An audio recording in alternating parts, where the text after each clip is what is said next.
48 साल में अगर वो हमारे हिंदू भाइयों का कत्लेआम करता तो कितने कर लेता। रह जाते हमारे हिंदू भाई। अगर वो खुदा न करे हमारे मंदिर शहीद करता तो क्या हमारे मंदिर बचते 48 साल में। आप ये दोहरा मापदंड लेके नहीं चल सकते।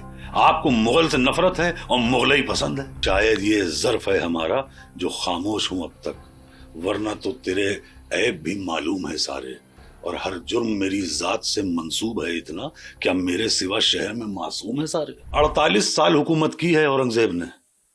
48 साल में अगर वो हमारे हिंदू भाइयों का कत्लेआम करता तो कितने कर लेता। रह जाते हमारे हिंदू भाई।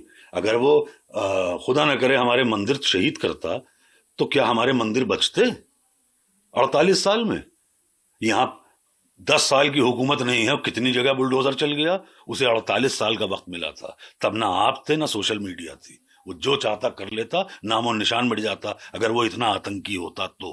एक बड़ा अहम सवाल इस बीच आता है कि इस मामले को लेकर के अबू आसिम आजमी जो है, उनके ऊपर तमाम मुल्क में जगहों पर मुकदमा लिख दिया गया।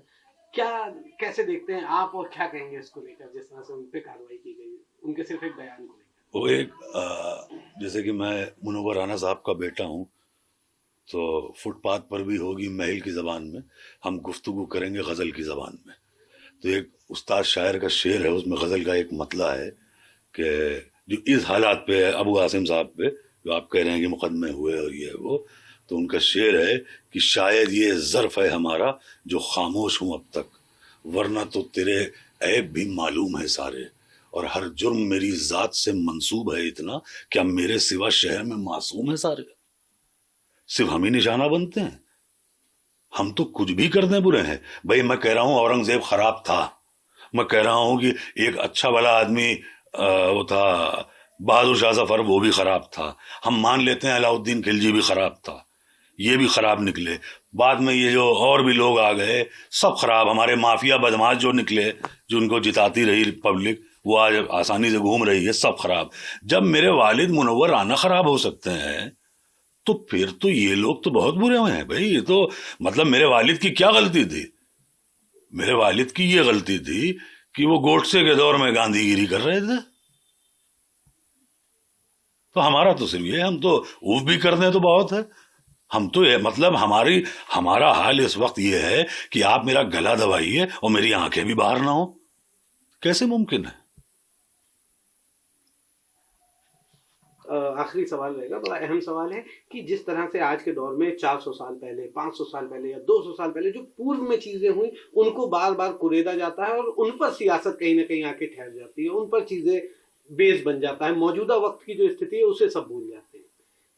ये देखिए, ये तब होता है जब हमारे पास कोई नई उपलब्धि ना हो। तो जब हमने कुछ नया बड़ा अच्छा कुछ किया होता तो हम ऐसे माजी में नहीं जाते। माजी मतलब पास्ट में। उर्दू की बात आ गई तो अभी से भी हमारे यहाँ कहा गया कि उर्दू जबान खराब है। अब बताइए साहब, फराग गोरखपुरी इतना बड़ा शायर, रघुपति सहाय नाम था उनका तखल्लुस था फराग गोरखपुरी। मैं आपको बहुत दिलचस्प वाकया बता दूं कि फराग साहब की बेटी के लिए रिश्ता देखने कुछ लोग आए, तो जो लड़के वाले आए उन्होंने कहा कि वो तो फराग साहब से, उनका तलफ़ुज़ बहुत ख़राब था, मतलब प्रोनंसिएशन। तो वो फराग साहब से कहने लगे, लड़के के बाप, उनके वालिद, कि अच्छा तो आप शायर हैं।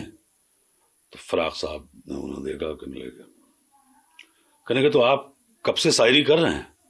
फराग साहब का और मूड खराब हुआ, तो कहने लगे फिर कोई गजल सुनाइए। फराग साहब कहने लगे, सुनिए, आपका रिश्ता आपके लड़के का मेरी लड़की से हो या ना हो, लेकिन मैं और देर आपको अपने कान में पेशाब नहीं करने दूंगा।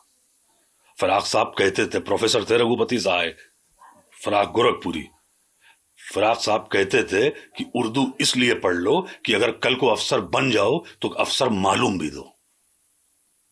तो ये थी उर्दू जबान। और रही बात ये जो इतिहास और पास्ट, ये देखिए, ये दोहरा मापदंड है। मेरा मानना ये है कि आप ये दोहरा मापदंड लेके नहीं चल सकते। आपको मुगल से नफरत है और मुगलई पसंद है, तो ये मेरी समझ के बाहर है ना। फिर आप मुगलई भी बंद करा दीजिए पूरे मुल्क में। मुगलई से आपको मोहब्बत है, मुगल से नफरत है।